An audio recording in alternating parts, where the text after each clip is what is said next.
we're talking about Hitler. You've been asking me since the beginning of the year if we're going to talk about Hitler, and now we're finally talking about Hitler. Germany has problems. After the Treaty of Versailles, after World War I, they got major problems. So they printed more money. But that doesn't really help, because as you print more money, it's worth less. And in the end, it's worthless. So you can see here on this graph, one gold mark was about the same as one paper mark, paper money. And as they printed more money, it became worth less and less and less. Like here, one German mark or $1 would be like the same as $1,000. Like that doesn't work, because what happens is then your bread is going to cost like $10,000 for a loaf of bread. People can walk around with wheelbarrows full of money and it's not going to buy them anything. So the money in Germany is worthless, which leads to major depression. People are sad. And of course, there's a Great Depression going on. So the German people are in so much despair. They're like, what are we going to do? And so they're going to find a leader that makes lots of promises to them. Hitler's all like, we will be the best. We will be strong again. Germany will be super duper great. And they're all like, yay, we love that idea, Hitler.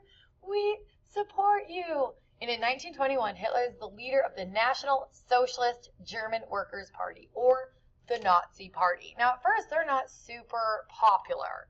And there's 3 parties in Germany, so no one can really get the majority vote. Well, he becomes increasingly popular.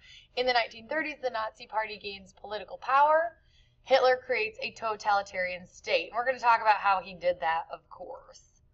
Hitler believed that Germans were the master race, and he blamed a lot of Germany's problems on the Jews. Hatred towards Jews is called anti-Semitism. It's a vocab word. Remember that. So basically, Hitler is racist against Jews, and he's going to discriminate against them.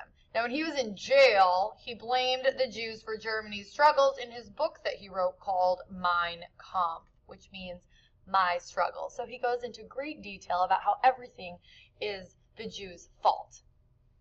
In 1932, the Nazi Party had the majority of seats in the Reichstag. When we talk about the Reichstag, I just want you to think like the German government. Like we have Congress here, there's Parliament in Great Britain, there's the National Assembly in France that we talked about.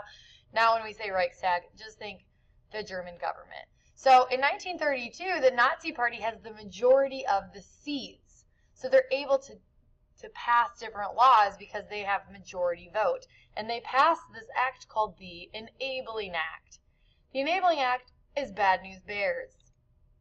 It basically allows the government to ignore the Constitution. And here you can see a picture of the Reichstag burning. We're going to talk about what happened, but basically the Reichstag gets burned down. They blame the communists. The communists lose a whole bunch of support. All those people start supporting the Nazis, giving Hitler more power, and everyone loves him, and whatever. So the parliament passes this law. Now Hitler has all the power. He can do whatever he wants.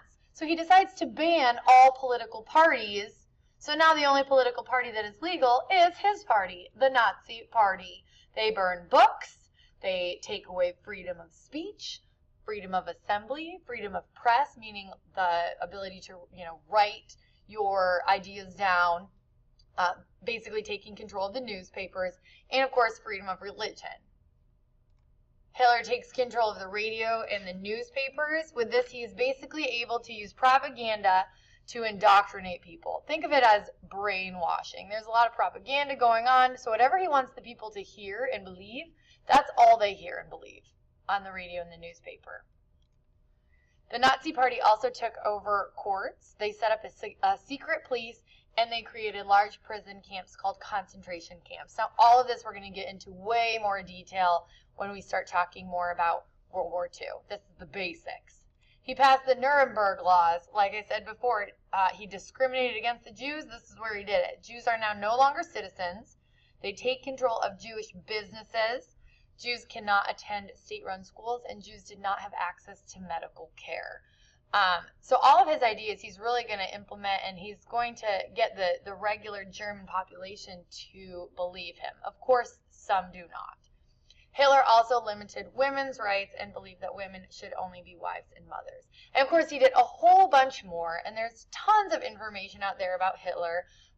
Try not to believe everything you hear, but we're definitely going to talk more about that a little bit later on, but that is the basics of how Hitler came to power in Germany. All right, stay tuned.